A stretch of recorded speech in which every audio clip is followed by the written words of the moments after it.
I think it was a good statement for us. I think we spoke about before the game for us needing to play two good halves, and I think we did that. I think there was a lot of good things in our first half as well.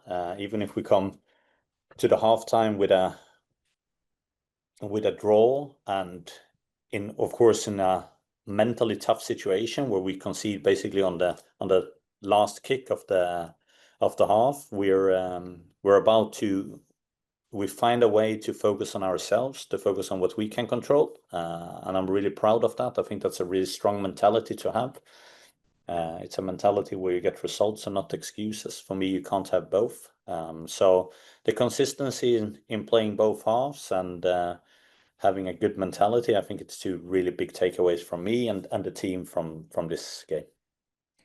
I know obviously the thoughts on focusing even despite that penalty call. Did you get an explanation from the referee? It seemed like the whistle was blown before, and then despite that, they still called a penalty. I'm just curious if you got an explanation from the ref.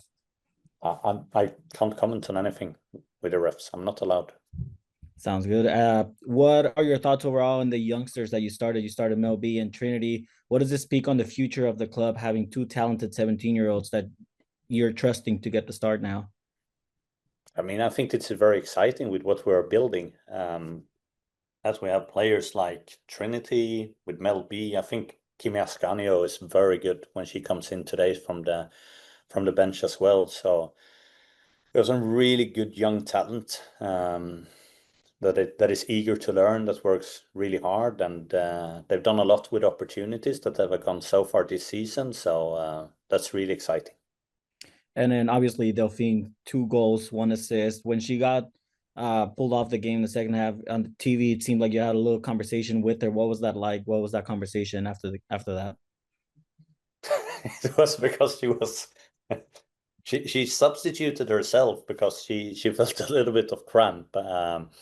I don't think any sane coach otherwise would have taken her off with the form she was in the second half. And then when she was taken off, she was almost sprinting to the to the substitution. So I was just joking with her and said like maybe that could have been the last sprint on the game instead of being when we tried to make the sub. So it was all in a good meaning. And then obviously, looking ahead, you have a good problem in your hands with a lot of players playing well. Maria Sanchez didn't get the start, but then now you have Mel B also competing. What are the positives of having a lot of players with great momentum right now for that internal competition? Like you're saying, I think this is the problems we like to have. We like to choose between many competitive players because we know the season is long. We will need a whole squad.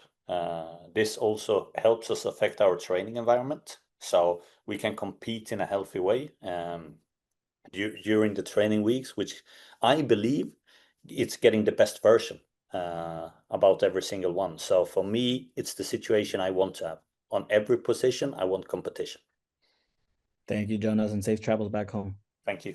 Eduardo, I don't know if you had a question that you just joined, but if not,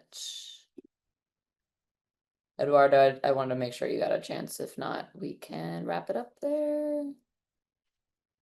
3, 2, cool. All right. Thank you both for joining, and we'll see you next week.